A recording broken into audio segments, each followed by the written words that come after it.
Olá, já estamos ao vivo. Eu sou Miguel do Rosário, editor do blog O Cafezinho. Hoje eu entrevisto Axel Grael, pré-candidato do PDT à Prefeitura de Niterói. Até há pouco tempo era secretário de Planejamento da Prefeitura de Niterói. É um engenheiro florestal, um ambientalista. Seja bem-vindo, Axel. Muito obrigado, Miguel. É um prazer estar com você aqui no Cafezinho. Vamos conversar bastante sobre Niterói.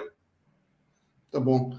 Axel, eu queria também perguntar uma coisa que me preocupa, né, como cidadão niteroiense agora, que é o seguinte, que Niterói tem ganho nos últimos anos uma quantidade significativa de royalties de petróleo, né? Tem sido muito importante para a cidade, é muito importante para a arrecadação fiscal da cidade.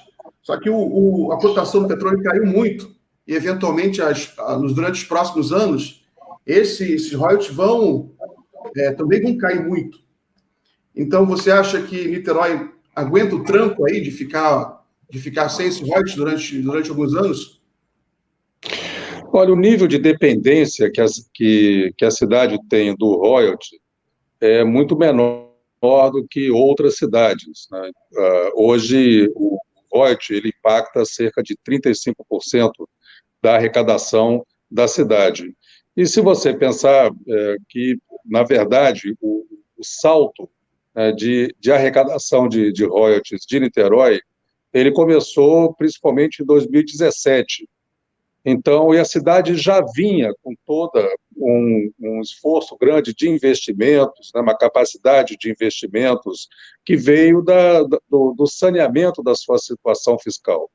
Então, o royalty, ele melhora ainda mais as condições financeiras da cidade. É diferente, nosso vizinho Maricá, por exemplo, né, que tem um aporte de royalty semelhante ao de Niterói, mas lá significa cerca de 70% do orçamento da cidade.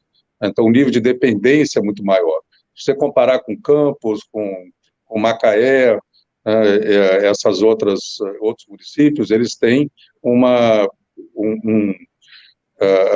dependência muito maior também. Tanto que agora, né, com o declínio da arrecadação de royalties de Campos, né, a cidade vive uma dificuldade financeira, né? Então, Niterói, claro que 35% do orçamento é muita coisa, é uma dádiva que nós tivemos aí de poder contar com esses recursos minerais aí para fortalecer o orçamento da cidade, mas a cidade ela sofre muito menos com essas intempéries internacionais aí, né, que impactam, né, o valor do barril do petróleo ou outras questões conjunturais também. Maravilha. Axel, eu queria perguntar sobre meio ambiente. Eu sei que é uma atividade à qual você se dedica há muitos anos, você foi filiado ao Partido Verde durante muito tempo, e hoje em dia o mundo inteiro fica atento, né, a esse tema. Eu queria saber se na sua campanha, se nos seus planos de governo, você tem alguma coisa específica para meio ambiente, alguma coisa que você possa usar, que a Prefeitura de Niterói possa colaborar, por exemplo, para um processo de recuperação da Baía de Guanabara, né? Além disso, a questão também do lixo, né? Como é que existe perspectiva de organizar seleção de lixo em Niterói? Então, eu queria que você respondesse sobre esse tema, por favor. Bem, a cidade, nesses últimos 7 anos e meio, teve um avanço histórico na questão ambiental. Para você ter uma ideia, a cidade, num ato do prefeito Rodrigo Neves, em 2014, aumentou, né, as áreas protegidas da cidade, né, parques e outras áreas protegidas, para 22 milhões e 500 mil metros quadrados. Isso corresponde a mais da metade do território da cidade. qual outra cidade, num contexto metropolitano, e se você olhar para o mapa da região metropolitana do Rio de Janeiro, Niterói está no coração da região metropolitana, cercado por vários outros municípios. Ainda assim, a cidade consegue ter, né, um nível de proteção dos seus ecossistemas, né, no patamar de metade do seu território. Além disso, a cidade avançou muito na questão do saneamento, por exemplo. Niterói é hoje considerada uma das melhores cidades do país, né, em termos de saneamento, e a melhor do estado do Rio de Janeiro, e esse ano ainda poderá chegar a 100% de oferta de rede de esgoto, e tratamento de esgoto, que para a realidade brasileira é um valor muito, né, é uma situação muito privilegiada. A cidade, em função disso, né, tem conseguido desenvolver programas importantes, né, como você falou, com relação à Baía de Guanabara. E aí, mais uma vez, a cidade ela se apresenta aí como uma referência para a nossa região metropolitana, porque, além de ter, né, uma situação muito melhor em termos de saneamento, né, se você comparar, o município do Rio de Janeiro tem cerca de 40% de esgoto coletado e tratado. Os municípios da Baixada, né, eles têm por volta de...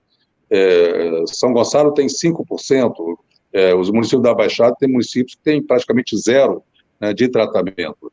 E uma iniciativa que foi desenvolvida pela Prefeitura de Niterói foi de recuperação ambiental da enseada de Jurujuba, que é o programa Enseada Limpa. Esse programa fez com que as praias da enseada, né, São Francisco, Charitas, Preventório, essas praias que em 2013 tinha cerca de 15% de vulnerabilidade, hoje já passa de 65%. Isso mostra que é possível despoluir a Baía de Guanabara, sim, inclusive é possível você despoluir com iniciativas locais. Quando a gente fala do programa de despoluição da Baía de Guanabara, né, o PDBG custou 1 bilhão e 400 milhões. Agora, o PSAN, que foi uma iniciativa mais recente, também foi mais ou menos dessa ordem, e parece grande demais, né, até para o cidadão poder interferir nesse processo, né? E Niterói está mostrando que com iniciativas locais você consegue ter avanços importantes, né, e que se você influenciar outros municípios a fazer a mesma coisa, a gente vai num crescente, melhorando muito as condições da Baía de Guanabara. Não significa que os grandes investimentos em saneamento não sejam importantes, mas para você ter uma ideia agora, o programa, que está em discussão de saneamento, né, para toda a região da Baía de Guanabara, a Câmara Metropolitana, né, também discutindo isso, ela tem uma previsão de cerca de 20 bilhões, né, de reais, não, de 15 milhões de reais de investimentos, né, com concessões para a iniciativa privada e tal. Eu tenho certeza que você não faz isso com menos de 20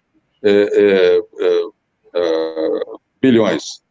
Né? Então, ou seja, se você somar tudo o que foi investido até hoje com relação à Baía de Guanabara, a gente chega a mais ou menos 5 bi. E nós estamos falando que ainda faltam 25 bi. Então, é um investimento muito grande, mas que é fundamental, porque, afinal de contas, você ter rede de esgoto, coletar e tratar esgoto, é uma agenda do século XIX, né, que nós estamos conseguindo avançar agora, né, esperamos que isso se concretize, né, em pleno século XXI. Mas isso é fundamental. Niterói acabou de concluir agora o seu plano de saneamento, que inclui desde abastecimento de água, coleta e tratamento de esgoto, mas também a questão de resíduos, né, gestão de resíduos sólidos e drenagem. Você perguntou sobre a questão da reciclagem.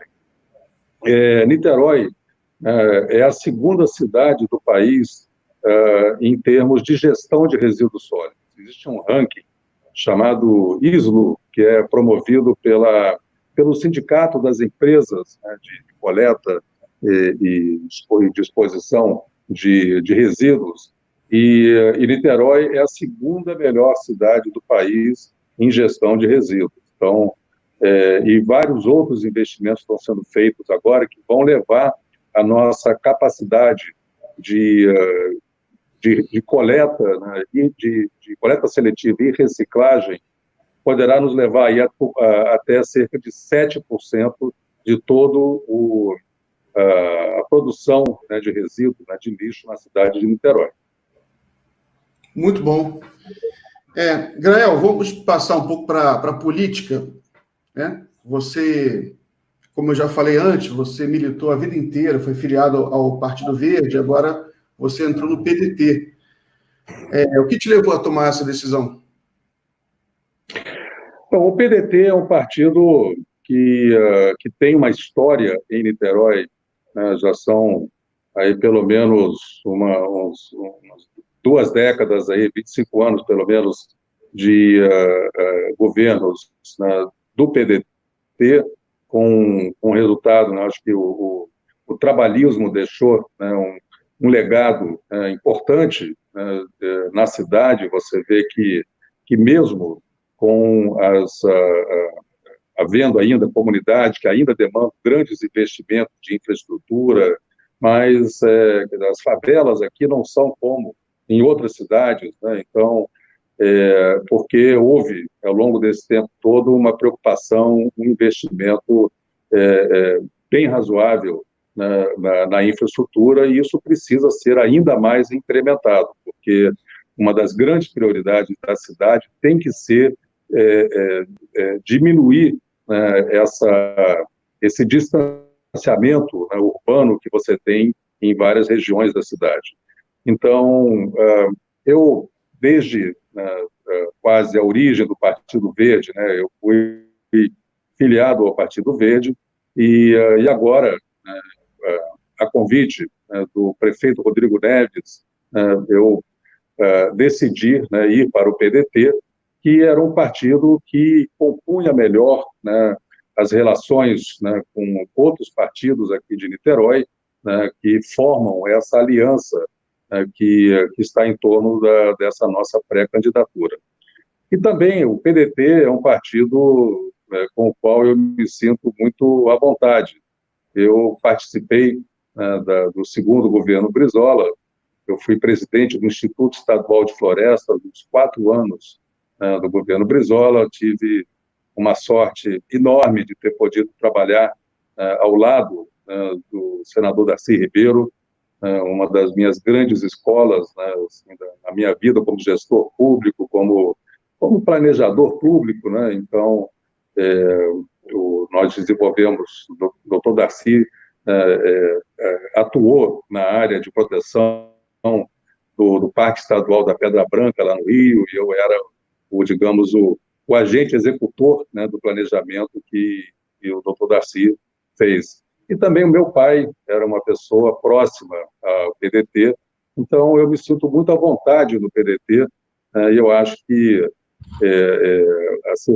a cidade, né, tem uma proximidade e uma relação de proximidade com o PDT de longa data. Maravilha.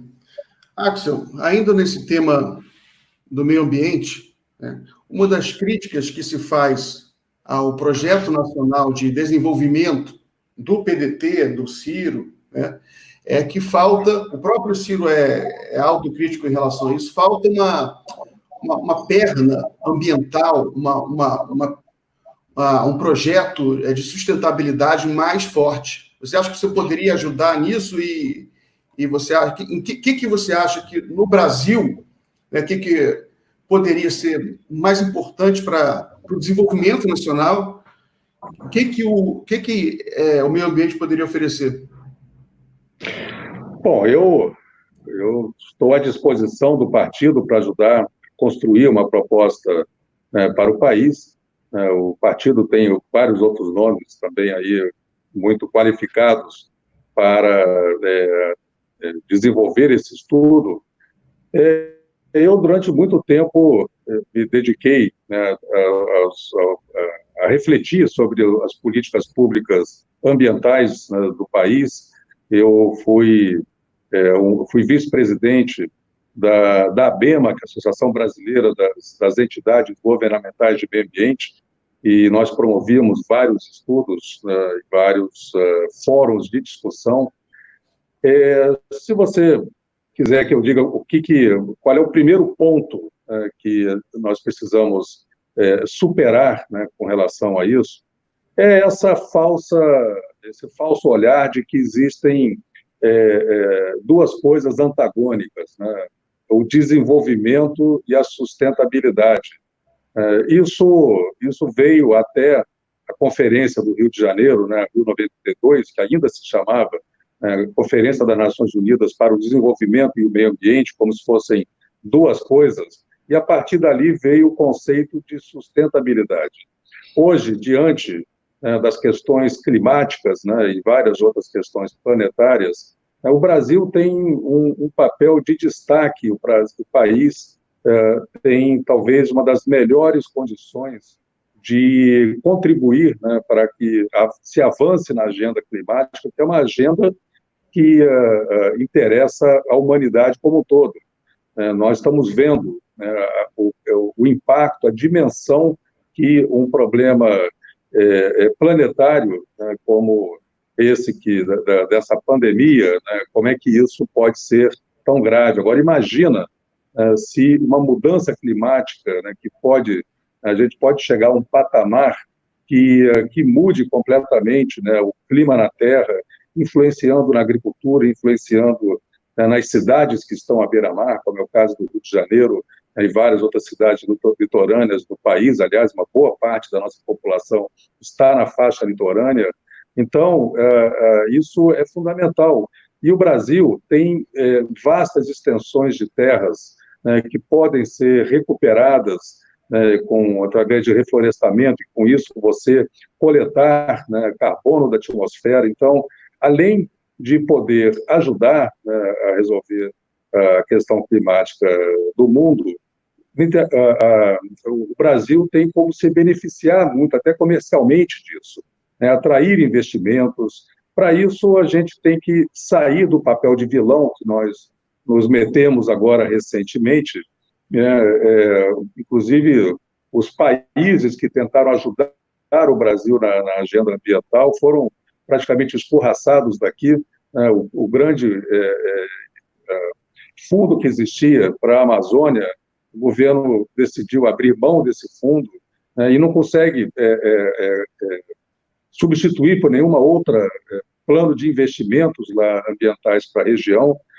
A gente perder a Amazônia é um tiro no pé, porque isso vai afetar não só a biodiversidade, não só toda a Amazônia em si, mas nós hoje já sabemos que o clima, o regime de chuvas no restante do país como um todo, e não só o Brasil, mas a América do Sul, depende, né, de toda a umidade que é produzida pela Amazônia.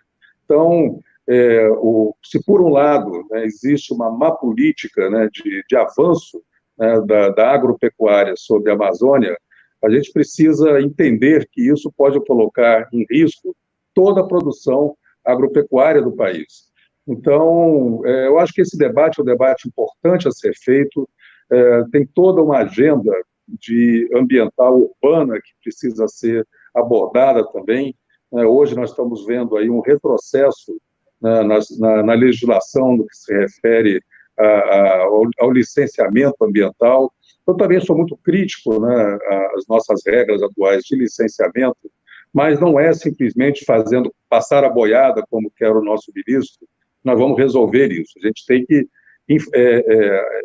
ver a questão do licenciamento ambiental como uma forma de garantir, né, para as gerações presentes e futuras, né, que as decisões, os investimentos públicos e privados sejam os mais responsáveis possíveis. No mundo inteiro, isso é feito através de sistemas de licenciamento. A gente precisa só atualizar o nosso sistema e não abandoná-lo como se quer fazer agora. Axel, você falou aí que é crítico ao sistema de licenciamento no Brasil. Em que você é crítico? Eu acho, eu acompanhei isso muito de perto, eu fui presidente da FEEMA, que é o órgão ambiental, era o órgão ambiental do Estado do Rio de Janeiro, durante dois períodos, e, e a FEEMA foi um órgão pioneiro, né, da gestão ambiental pública no Brasil. Hoje em dia, a FEMA não existe mais, ela faz parte do INEA. É, e o licenciamento ambiental, ele surgiu, né, ainda na década de 70 e, e foi promovido numa época em que o Brasil vivia, né, um regime de exceção.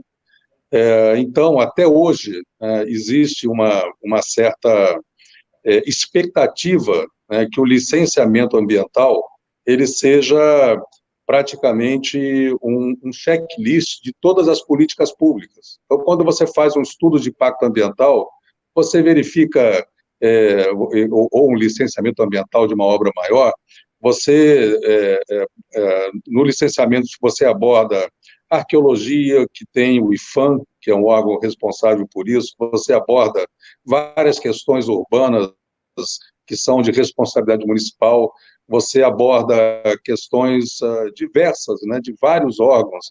E isso não é ruim, é bom que seja assim, que você tenha esse olhar mais abrangente. Mas a lógica do licenciamento ainda é uma lógica muito burocrática, né? Você produz volumes imensos, né, relatórios, né, de 1.000 páginas, né, sobre um determinado empreendimento, né, e se você olhar ali, o que é, de fato, políticas de controle, né, ambiental, é sempre uma parte muito pequena daquele volume todo. Você joga um grande peso em diagnóstico e pouco peso, né, na solução dos problemas ambientais daquele empreendimento. Eu defendo um sistema de licenciamento que seja mais voltado para a mediação dos conflitos, né, de cada licenciamento. Cada decisão pública tem ganhadores e perdedores. Num sistema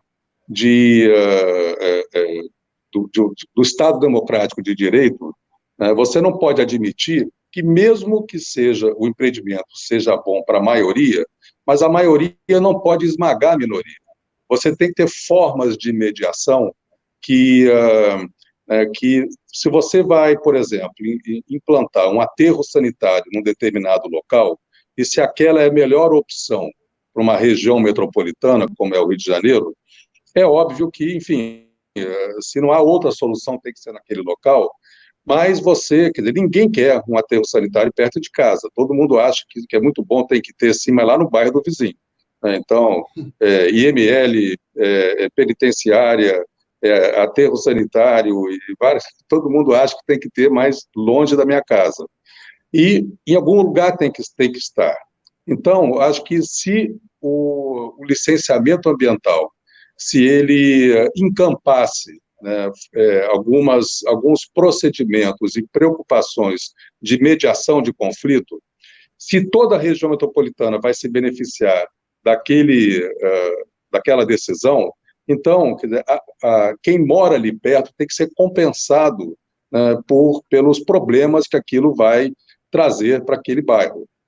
Nos Estados Unidos, eu estudei isso lá, eu acompanhei várias experiências de licenciamento nos Estados Unidos, eles fazem isso de uma forma muito pragmática. Eles calculam o seguinte, o seu imóvel, o seu patrimônio não pode ser desvalorizado. Então, se o teu empreendimento vale, sei lá, R$ 1.000, e você leva lá um empreendimento que diminui isso sei lá, para R$ 500, você, de alguma forma, tem que recompor o valor daquele patrimônio. Então, lá, eles fazem isso oferecendo as melhores escolas, o melhor sistema de transporte, implantação de campo de golfe lá, isso é uma coisa que eles fazem que valoriza muito o bairro, e, enfim, você oferece uma infraestrutura que compense, né, o prejuízo que aquela comunidade vai ter. Eu acho que é isso que falta, né, no licenciamento ambiental no país. E isso, por falta de ferramentas e de uma cultura de mediação de conflitos, acaba que os conflitos vão parar no judiciário. E esse é o pior dos mundos. E é isso que acaba criando a impressão de que o licenciamento ambiental é lento, porque você vê Ministério Público, você vê uma série de outras instâncias, né, que acabam dificultando esse processo e tornando ele mais, digamos, penoso, né, para todas as partes. Axel, eu queria falar um pouco sobre o coronavírus. Niterói tem sido uma cidade muito elogiada pelo seu combate ao coronavírus. Eu até acessei aqui o site aqui do governo do estado, né, onde você tem um painel aqui de infectados. Niterói, você tem uma comparação muito chocante entre Niterói e Nova Iguaçu, por exemplo, que são cidades vizinhas. Niterói tem quase tem o dobro de infectados de Nova Iguaçu, mas tem menos mortos que Nova Iguaçu, tem 230 mortos até agora, segundo aqui o painel do governo do estado, né, contra 342 mortos em Nova Iguaçu. Eu queria que você falasse um pouco sobre essas estratégias que vocês adotaram aí, que você era secretário até pouco tempo atrás e ajudou a implementar essas estratégias. Até entrevistei você junto com o Rodrigo Neves, né? E falasse um pouco sobre isso. Olha, Niterói teve um comportamento em termos de políticas públicas, em termos de abordagem mesmo do problema, com muita responsabilidade. Primeiro, a cidade se mobilizou de uma forma muito precoce. Logo depois que a China reconheceu que havia uma epidemia lá, Niterói começou a se organizar. E sem sequer saber se isso ia chegar no Brasil, se ia chegar na cidade de Niterói, mas a experiência da equipe de epidemiologia da Secretaria de Saúde já começou a planejar, se estruturar, capacitar pessoas para uma eventual chegada, né, do coronavírus aqui. Depois, a cidade foi uma das primeiras, né, a implantar o isolamento social. Logo no começo também, o prefeito Rodrigo Neves implantou um gabinete de crise que passou a se reunir diariamente e estabelecer, né, toda uma estratégia, né, de proteção da cidade e também de retaguarda hospitalar para dar a resposta aí de saúde, né, para poder atender a população.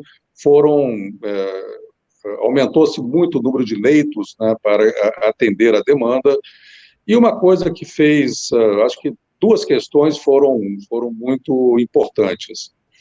Uma delas foi a preocupação da prefeitura de atender tanto as famílias, né, mais necessitadas aí de suporte da prefeitura, assim como a economia. Aquela confusão que surgiu no país, se a gente cuidava da economia ou se cuidava das vidas, né? Gente, isso é óbvio que você tem que cuidar das duas coisas, não é uma coisa em detrimento da outra. Nós não vamos cuidar da economia e deixar as pessoas morrendo, né? Chegou-se a se falar no país, né, na imunização do rebanho. Gente, isso não funciona nem com vaca, muito menos com gente. Então, Niterói abordou essas duas coisas de uma forma muito responsável.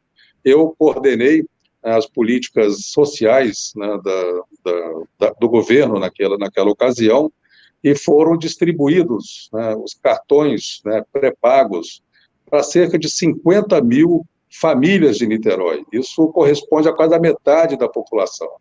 E o efeito disso foi muito importante, porque ninguém ficaria em isolamento social com fome. Então, através dessa transferência de recursos para as famílias, nós conseguimos segurar, inclusive, a chegada do coronavírus, né, de uma forma eficiente, né, nas comunidades. Se você olhar ainda hoje, há uma incidência, né, muito maior, né, de casos, tanto de óbitos como de pessoas atingidas na classe média, e não tanto nas comunidades, porque através dessa ajuda as pessoas tiveram condições de fazer o seu isolamento. Então, isso foi importante. Além disso, a prefeitura estruturou ações de suporte às empresas da cidade. Então, 2 grandes programas ajudaram muito, um deles oferecendo uma ajuda, né, para o pagamento, para que as empresas pudessem honrar a sua folha de pagamento, né, e uma outra ação, que é um empréstimo, que, com recursos que a prefeitura captou junto a bancos públicos, né, e ofereceu às empresas sem juros, porque a prefeitura arcou com esses juros, e com isso foi oferecida uma solução para o capital de giro das empresas. O problema que nós estamos encontrando agora, né, é mais em termos operacionais, mas esse programa está atingindo, né, um grande número de empresas da nossa cidade. Nenhuma outra cidade, né, do país desenvolveu um programa como esse. Além disso, a cidade estruturou, né, um plano de retomada, né, então, um plano, foi também uma das primeiras cidades a anunciar, né, um plano, um planejamento com critério, uma metodologia que desde o início foi divulgada e disponibilizada para o cidadão, para que ele pudesse acompanhar a evolução da cidade para fora, né, da crise da Covid. E uma questão que foi muito importante é que a cidade, logo de início, criou um conselho científico que é composto por profissionais da UFRJ, da UF e da Fiocruz, e é presidido pelo reitor da UF.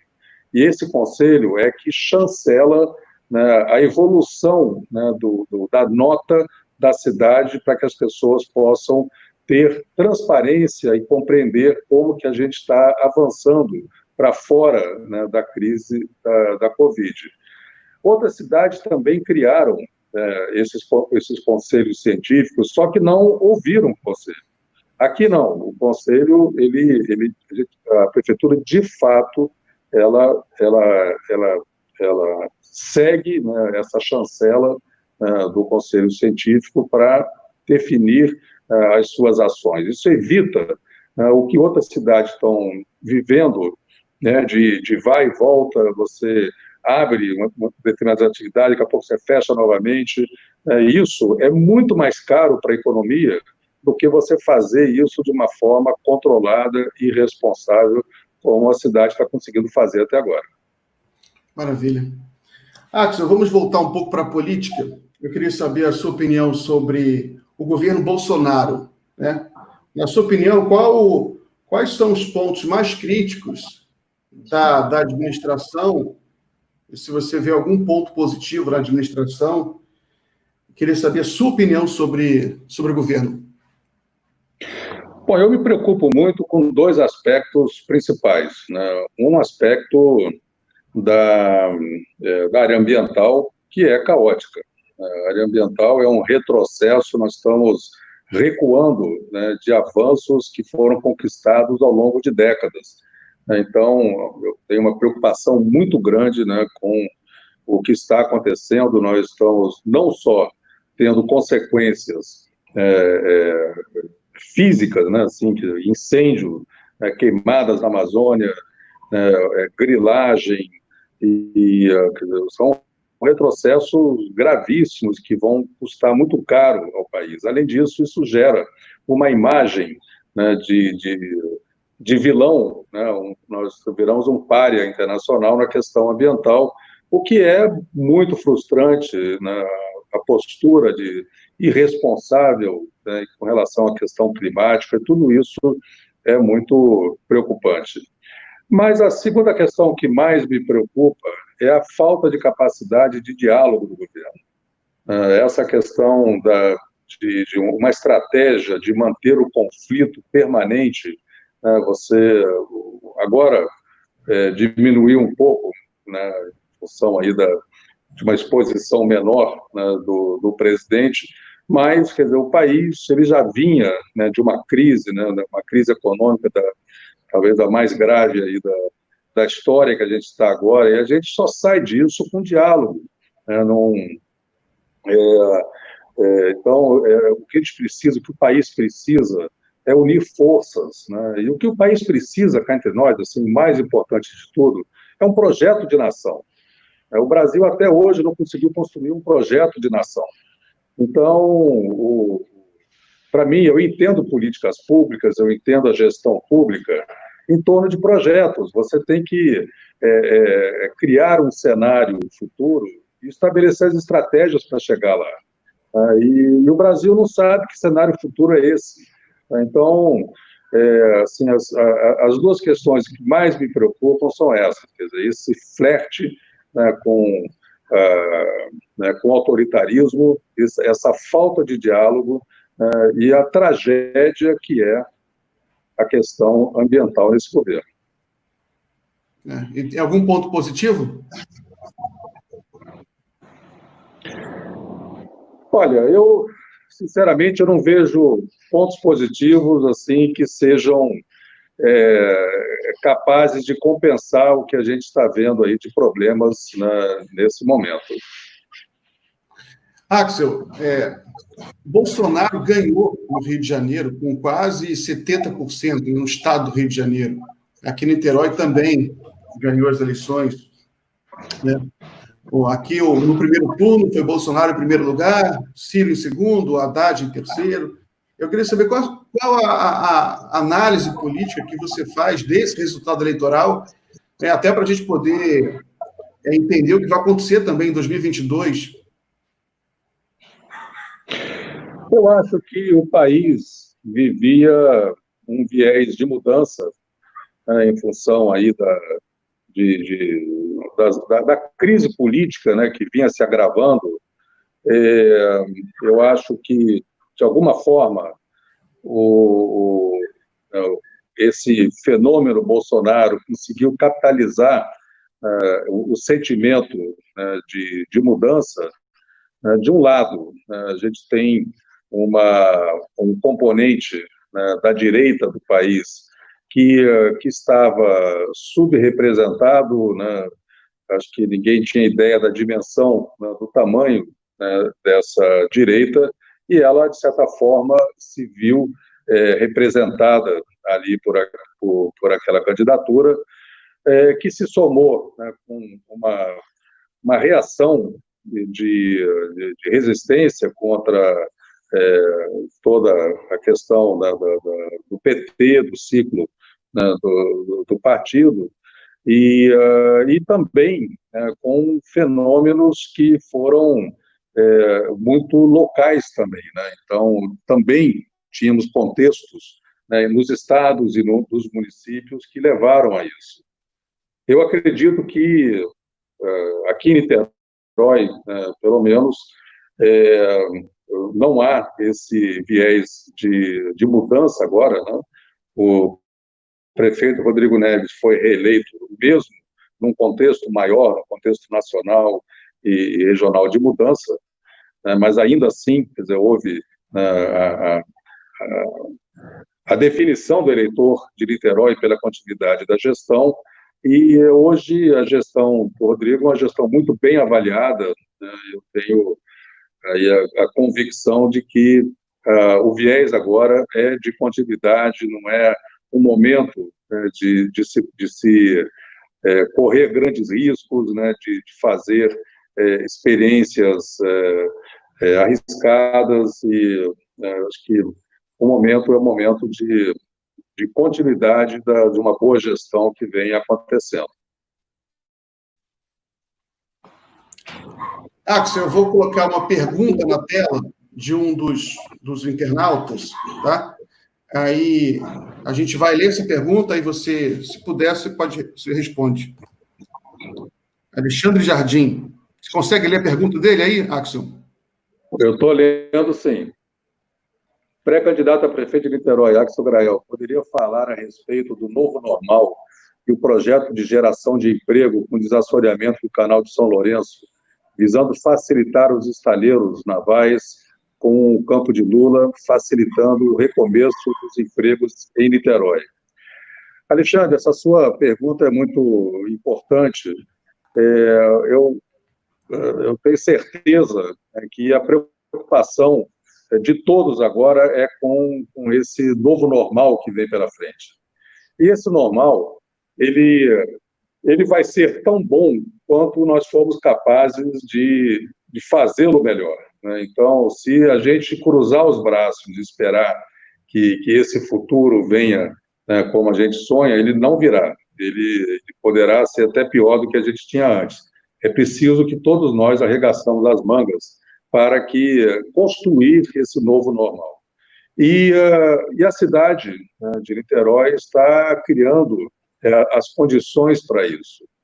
A cidade, esse investimento, né, que ele se refere, que é um investimento de desassoreamento do porto de Niterói, ele vai permitir que a cidade possa voltar a ter uma atividade naval baseada em reparos, em serviços e logística offshore muito mais pujante, né? Como nós já tivemos no passado. A cidade ela perdeu muita capacidade competitiva, né, as empresas, os estaleiros aqui, em função dessa questão logística que, com a ação da prefeitura, ela vai poder ser retomada agora.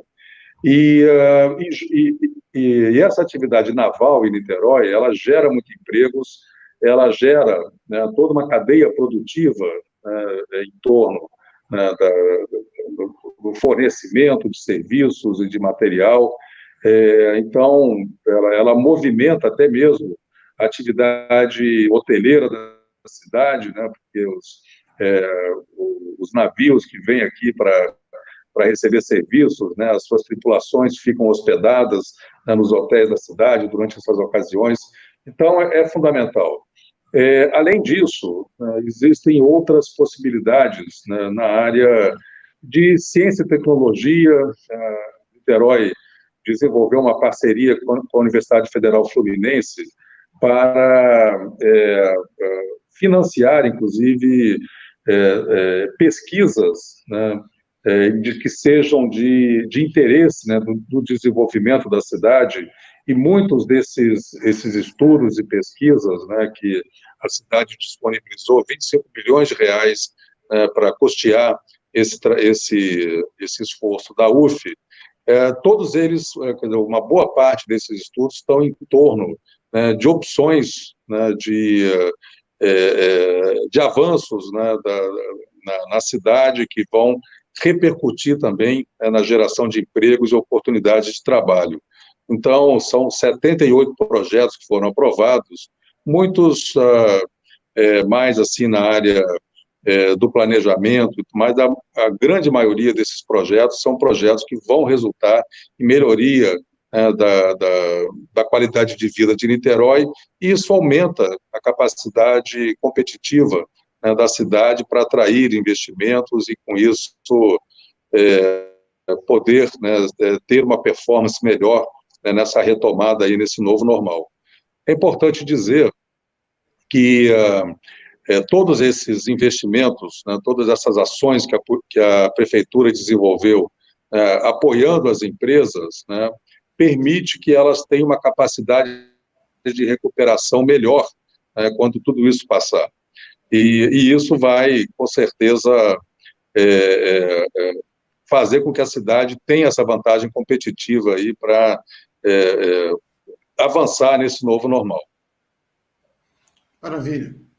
Axel, vou colocar outra pergunta aqui, de outro internauta, Ok. Márcio Kerbel. Inclusive é um amigo meu. Você consegue ler aí? Sim, Axel, Niterói tem dado mostras de como iniciativas culturais podem impulsionar a economia como um todo e projetar a cidade. Como você pretende ampliar essas políticas? Olha, essa foi até objeto de uma live que nós fizemos ontem, sobre a cultura como uma alavanca, né, dessa retomada. A cidade, ela tem uma tradição, tem todo um histórico, né, e a cidade respira cultura, né? Nós temos um grande número de museus, temos uma produção musical, né? A cidade optou por um investimento numa política de audiovisual, né, que tem dado resultados aí em termos de produção, e a cultura, junto com o esporte, são duas atividades que têm a capacidade, né, de, inclusive, dar oportunidades, né, é, de, de avanços sociais até para a nossa juventude, né? Quantos atletas a gente vê aí de esportes olímpicos no futebol, quanta gente aí veio, né, das comunidades e hoje, né, tem aí uma oportunidade, né, de ter aí um posicionamento social melhor. A mesma coisa acontece com a cultura, né? Quantos talentos a cidade vem destacando, e a cidade investiu, de 2013 até agora, o programa Aprendiz, né, por exemplo, dá uma oportunidade para que os jovens aprendam a tocar um instrumento na escola. Nós saímos de 300 para 3.000 jovens participando desse programa. E daí, né, vários talentos estão, uma jovem, né, da comunidade da Grota, que faz parte, né, de uma ONG, uma organização que trabalha lá, que é a Orquestra de Cordas da Grota, através do que ela aprendeu ali, ela conseguiu uma oportunidade e hoje está estudando lá em Berkeley, nos Estados Unidos, né, se aperfeiçoando lá no seu talento musical. Então, muitas coisas, né, que têm sido desenvolvidas hoje na cidade, né, através da cultura, estimulando a cultura lá no território, né, não apenas, né, criando novos equipamentos culturais, mas ajudando tudo o que se faz, e não é pouco, né, lá na comunidade. Já existem muitas iniciativas, muitas ações ali originadas dos próprios produtores locais, né, e que têm tido resultados muito bons, e com a ajuda da prefeitura a gente pode potencializar muito isso. Okay, mais uma pergunta aqui do Fernando. Axel, como você imagina que Niterói pode se tornar uma cidade ainda mais inteligente? O que você responderia aí? Obrigado aí pela pergunta, Fernando. Eu coordenei, né, enquanto estava no governo, o programa Niterói Cidade Inteligente, que saímos praticamente do zero, né, e hoje a cidade é considerada uma das 10 melhores cidades do país, né, num ranking de cidades inteligentes. Através, né, de investimentos, por exemplo, no controle da mobilidade da cidade, foi implantado um centro de controle operacional do trânsito, que foi considerado pelo jornal Le Monde como um dos melhores e mais modernos aí no mundo. Isso tem nos ajudado muito a gerir, né, o trânsito na cidade. A cidade desenvolveu, né, uma ferramenta importante, que é o SIGEL, o Sistema de Gestão, né, da Geoinformação de Niterói, que é básico, é estruturante numa política de tecnologia, né, e inovação na cidade. A cidade tem organizado os hacknites, né, que são maratonas de tecnologia, que têm revelado talentos aí na parte de produção, né, de aplicativos e soluções tecnológicas para a cidade. Uma dessas soluções que foi implementada depois aí de premiado, né, no Hacknit, é um um aplicativo que orienta as pessoas com relação à vacinação, tem várias outras ações aí interessantes. Tem um aplicativo que foi desenvolvido a partir do SIGEL, que é esse Sistema de Gestão da Geoinformação, que facilita o investimento, né? Se você quiser implantar uma empresa em Niterói, esse aplicativo chamado Novos Negócios te ajuda muito. Ele cruza informações censitárias com informações da junta comercial, com informações de trânsito, com várias informações. Então, se você quiser implantar, por exemplo, uma padaria em Niterói, você pode consultar esse aplicativo lá do SIGEL e você saber, por exemplo, numa determinada rua, quantas padarias já tem, qual é o perfil dos consumidores ali nos quarteirões em volta, que tipo de outras atividades tem ali. Então, é praticamente um plano de negócio, né, para investimentos, de uma forma automática, lá já à disposição, né, do investidor. Tudo isso facilita e estimula, né, o investimento em Niterói. Então, são várias iniciativas, né, na área de ciência e tecnologia aqui, e eu acho que esse, inclusive, é uma das grandes alavancas, né, para que a gente possa gerar oportunidade de renda e emprego, né, nesse novo normal. Niterói tem vocação, né, para a ciência e tecnologia. Nós temos aqui uma das maiores universidades do país, com uma produção científica e tecnológica fantástica, e que a cidade precisa, né, se apropriar disso, né, e transformar isso em oportunidade para as pessoas. Maravilha. Tem mais uma pergunta aqui, do Antônio Carlos Pereira Leal. Um dos grandes problemas das cidades brasileiras é o crescimento desordenado das áreas urbanas, levando a várias situações de riscos para todos. Qual é o plano do seu governo na área habitacional? Antônio Carlos, a gestão do prefeito Rodrigo Neves estruturou um programa chamado Morar Melhor, que foi preparado para oferecer, né, até o final de 2020, cerca de 5.000 unidades habitacionais. O maior programa habitacional que Niterói já viu. Ele cumpriu, em grande parte, essa previsão. Ele teve problemas porque acabou que o governo federal desmobilizou, né, o Minha Casa Minha Vida, né, que era uma grande ferramenta de investimentos habitacionais em Niterói, do país, né, como um todo, e também em Niterói, e acabou reduzindo a velocidade do investimento nessas atividades. Mas você falou no crescimento desordenado. Niterói estruturou um grupo executivo chamado GECOPAV, Grupo Executivo de Controle do Crescimento Desordenado e Proteção das Áreas Verdes, justamente para evitar que você tivesse o estabelecimento, né, de algumas famílias, algumas construções em áreas de risco da cidade. Porque com esse programa habitacional que foi desenvolvido, né, a prioridade era a transferência de famílias que estavam em áreas de risco para essas novas unidades habitacionais. Mas não adianta nada você fazer isso se você não evitar que novas famílias, né, ocupem essas áreas de risco.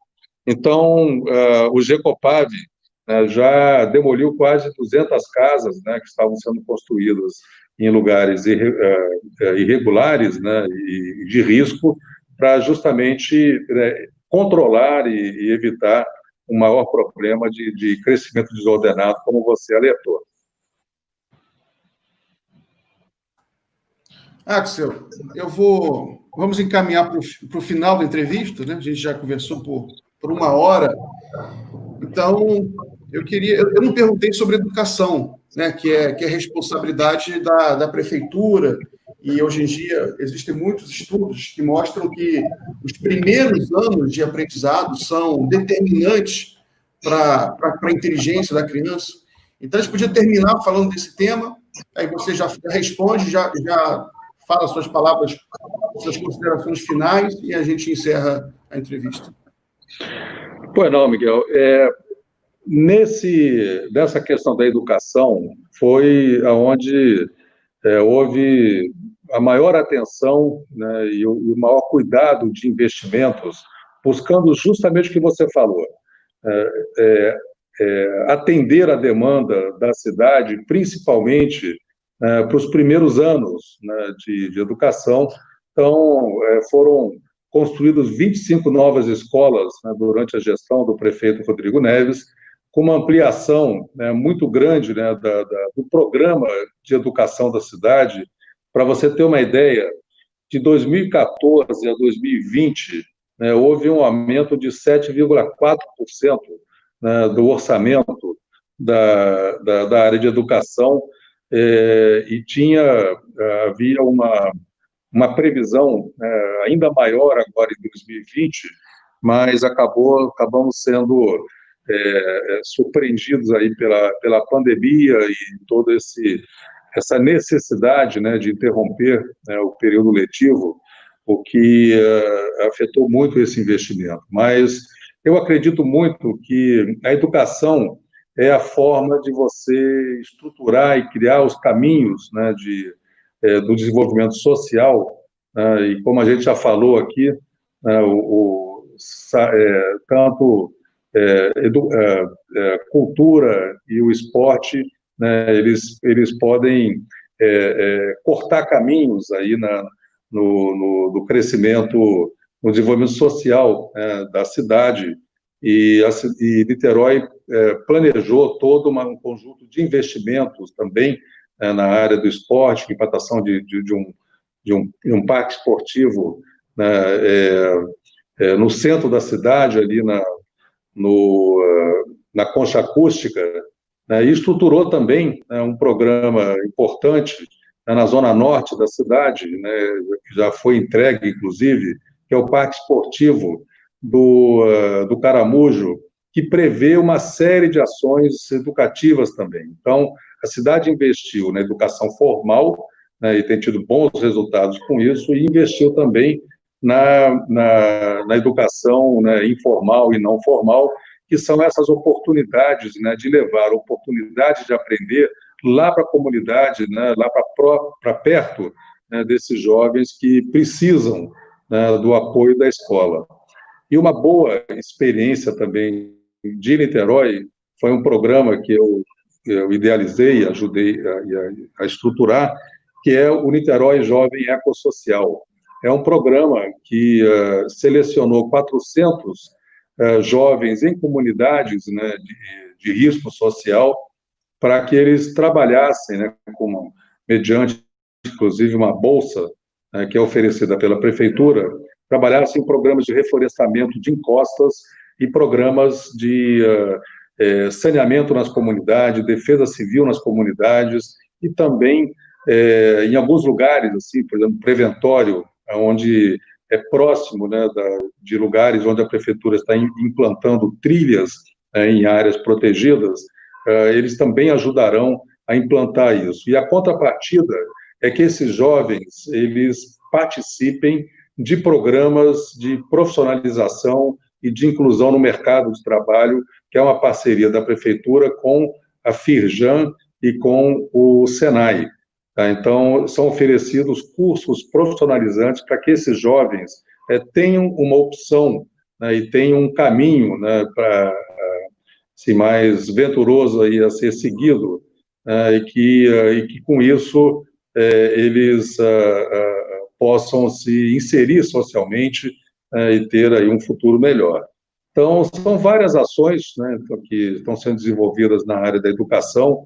Também, né, foram implantados as plataformas urbanas digitais, né? A primeira foi implantada na Engenhoca e tem outra sendo construída agora em Santa Bárbara, uma terceira no Viradouro, e que são grandes centros, né, de inclusão digital, junto com outros centros, né, espalhados outros pontos da cidade permitem que os jovens, né, possam se preparar, né, através do conhecimento e do uso, né, de ferramentas, né, de informática e outras ferramentas digitais, para que eles também possam ter uma melhor inserção no mercado de trabalho. Então, a Prefeitura tem abordado a questão da educação de uma forma muito ampla, né, e com bons resultados.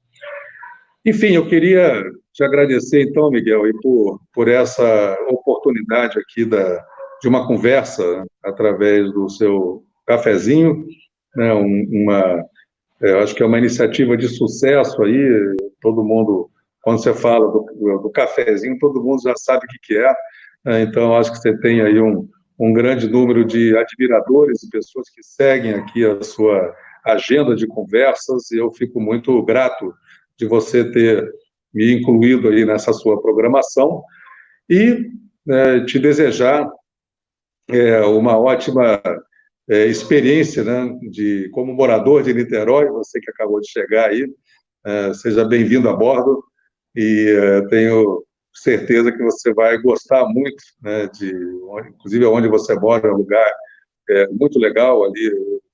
Eu jogava tênis ali bem pertinho da sua casa. Eu tenho certeza que você vai gostar muito de morar em Niterói e ali na região da Vila Progresso, em Pendotiba. Então, bem-vindo e, mais uma vez, obrigado aí pela oportunidade. Acho que você está sem som, Miguel. Muito obrigado, Axel. Já estou gostando muito de Niterói, a minha experiência já está sendo muito boa. Então, agradeço aí a sua participação, desejo sorte na sua campanha e até a próxima. E agradeço também ao público, todo mundo que participou. Obrigado aí pelas perguntas. Sigam o canal Cafezinho nas redes, no YouTube, no Facebook. Sigam também o Axel e até a próxima. Muito obrigado a todos que nos acompanharam. Tá, pode ficar mais um minutinho aí para eu me despedir de você. Pois não.